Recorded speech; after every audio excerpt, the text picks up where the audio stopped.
Riek Cuy. Membahas isu penting menjadi tidak penting.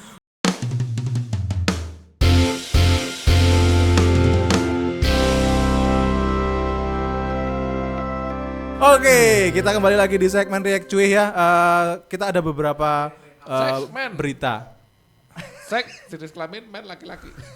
Oke, berita yang pertama. Ini lagi rame, ya. Gardena nggak boleh. Nggak boleh, rame mall. Loh, kita ditonton nasional loh. Yang serius? Mereka nggak tahu kan. Serius. Oke. Suka marah loh produsernya ini. Capek katanya harus main tenis sama Roger Federer. Bukan, dia capek bukan karena itu. Apa? Tinggal beberapa hari lagi harus daftar uang sekolah anak.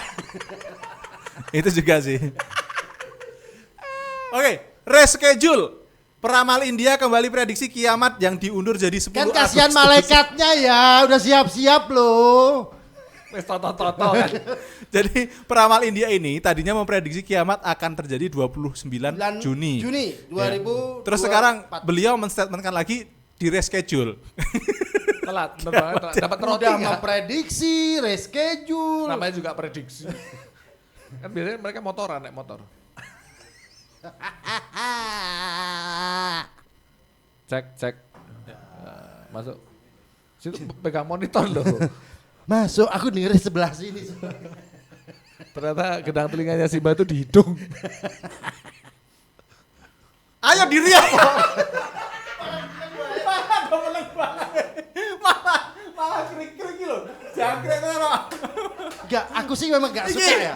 Ini tuh aku ceritanya balik layar. Oh, Kalian iya. jangan nunggu aku Enggak, loh. aku tuh gak suka sama orang yang suka meramal-ramal. Tapi Sok masalahnya tahu ya. yang dia ramal ini Tuhan yang nentuin. Dia lancang dia. Dibilang lancang enggak, karena dia siap gerak. Jadi ingat zaman sebelum tahun 2000 Mbak. Ya sebenarnya kan ada peramal ibu-ibu wanita kan. Meramalkan bahwa tahun 2000 sekian itu dunia gelap. Yes. Ternyata dia yang meninggal.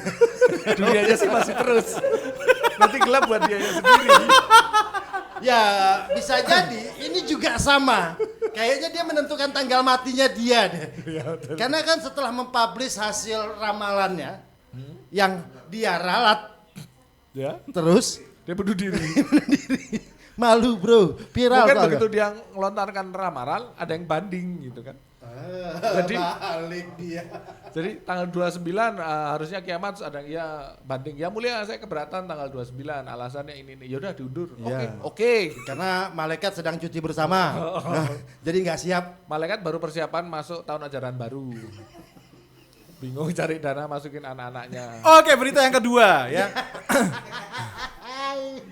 Hacker Pusat Data Nasional minta maaf ya, begini keterangan selengkapnya. Hacker yang minta maaf. Hackernya minta maaf. Lah. Dilansir dari CNBC, Ini dua kata lucu loh, hacker minta maaf. tiga. Tiga Pak. Simba nggak bisa ngitung.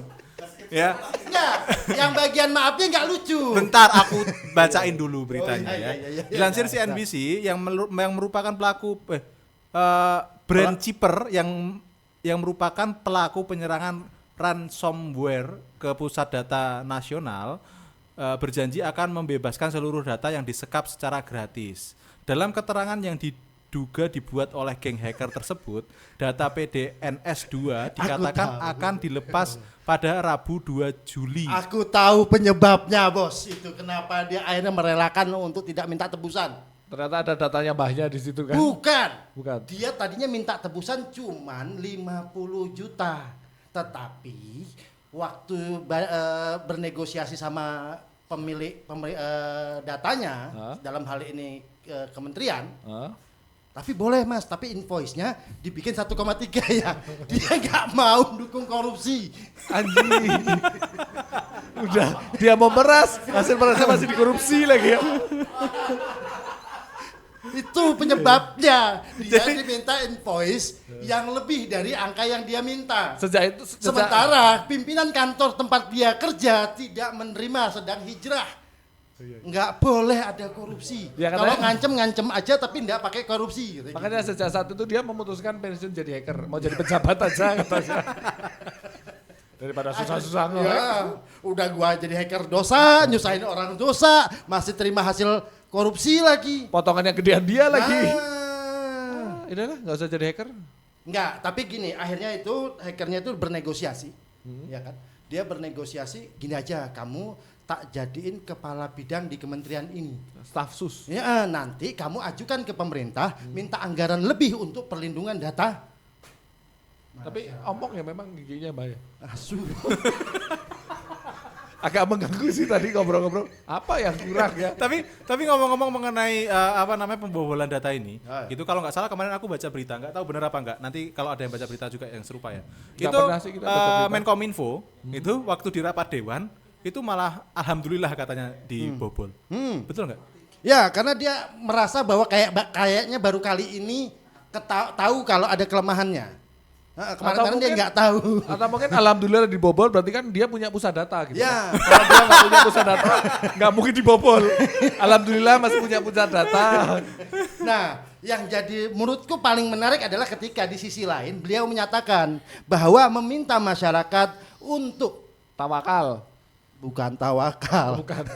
meminta untuk ikut bertanggung jawab dengan kejadian ini. Loh, maksudnya piye? Iya maksudnya. Iya, jadi ada kalimat di sosial media yang menyatakan bahwa ini tanggung jawab kita bersama. Pembobolan data ini adalah tanggung jawab kita bersama. Gimana kalau kita yang jawab, kamu yang nanggung?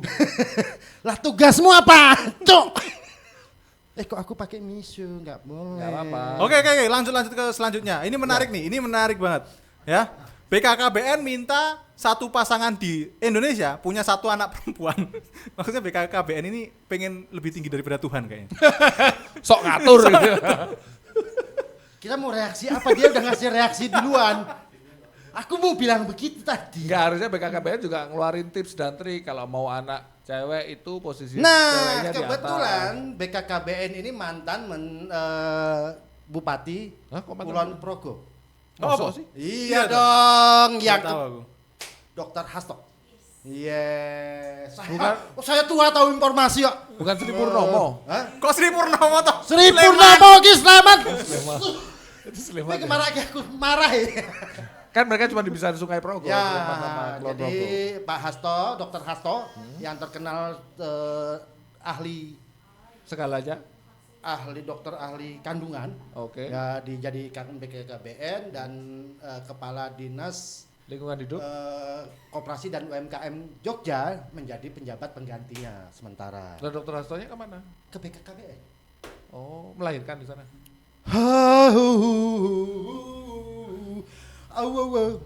Di reaction dong, di reaction. Udah tadi, udah. Apa reactionnya? Ya, itu tadi tips dan trik. Ya. Enggak lah, Perasaan BKKBN itu tugasnya apa? Bagi-bagi kondom. iya enggak, dia kan hanya bisa menyarankan. Iya, masalah keputusan Iya. akhirnya. Kan ada Tuhan ya. Sama kan. Yang tadi kan cuma bisa ngeramal ya. Iya, betul. Keputusan akhir kan di tangan Tuhan, mau dikasih laki atau perempuan atau nggak dikasih. Betul sih. Iya, mau nungging, mau jempali kan. Tapi inget, jangan salah lubang.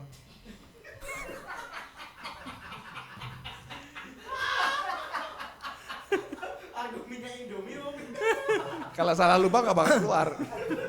Aduh ya Allah, kenapa begini banget ya? Ya kan bener, Bang. Iya. Jadi kalau dimasukin ke mulut, Ya, nanti kesel, jadi kesel lah. Kok. Iya kan? Digeger aja di dada, di lap gitu.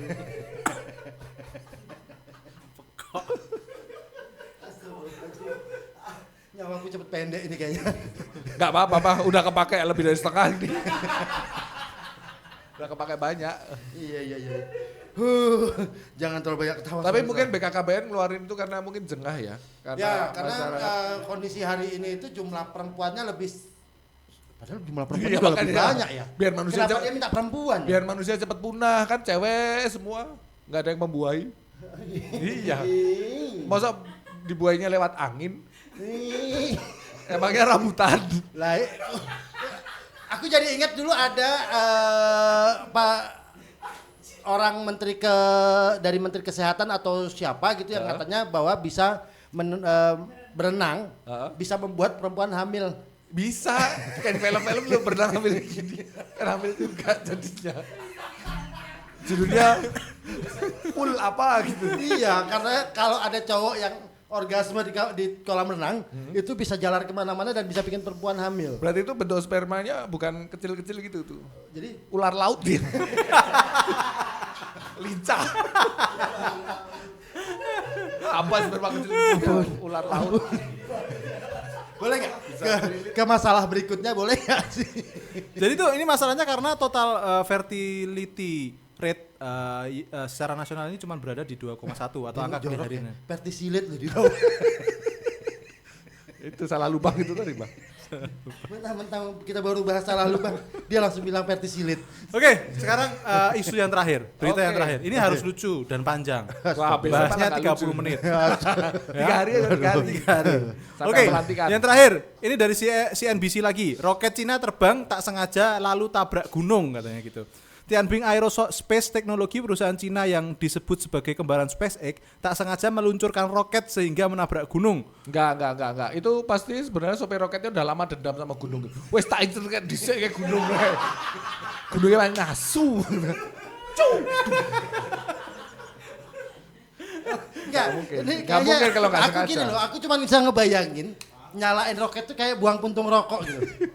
Nyasar gitu. Mungkin dia roketnya dijalan pakai korek itu, Bah. Lo enggak, roketnya ini berkonsep petasan kembang api yang ada Sosdor. Nyasar, aku kan niatnya ke sana ya. Ya, jadi Tianbing menyatakan bahwa mereka sedang mengetes sistem daya roket saat peristiwa peluncuran tak sengaja terjadi. Nggak mungkin itu nggak sengaja, itu konspirasi dia. Dia mau bikin berita viral setelah Elon Musk memutuskan jualan kopi keliling. Lu baca berita di mana? Starlink itu kan jualan kopi keliling, Starbucks keliling kan. Dia mau dikenal sebagai penghancur gunung gitu kan. Makanya gunung-gunung tuh disasarin. Hati-hati nih Merapi nih nanti nih. Udah ya. Nggak mungkin, Merapi kan ada penjaganya, Mbah Merapi itu tadi. Siapa tuh? Ya Mbah Merapi penjaganya. Oh ya, belum kenalan sih. Nah nanti kenalan. Oke, Mau diikutin? Yuk, mari. Jadi gimana tuh masalah? Ya, aku gini ya, karena aku orang yang hidup dengan film-film Hollywood. Ya kan? Pikir film di mana yang memberangkatkan roket itu sampai ada 3 approval dari presiden, dari kementerian hakim kementerian apanya lah gitu sama kepala atau tinggi angkatan militernya mereka. Tapi kalau di Indonesia dipersingkat kan presiden dan teman-temannya satu rumah. Jadi cukup ngebel aja. Jadi nggak perlu 3 itu, Mbah. Mana Kaisang Pangarep lagi ngeblok WA aku. Gaya emang WA toh. Kaisang. Mana Kaisang cuma dia. Oke, udah ditutup aja. Ya, dia mah gitu, orangnya baperan. Capek dia. Kita lucu didiemin, kita nggak lucu didiemin. Pokoknya didiemin aja. Dianggap kayak kerikil. Tapi nggak mungkin, Mbah. Udah ditutup. Oh, udah ya. Jadi, nah kita sekarang reaksi berita yang baru. Oke, apa itu, Mbah? Ini ada berita penting banget. Ada seorang ayah yang Ada anak mukanya bertanya kayak kayak bapaknya.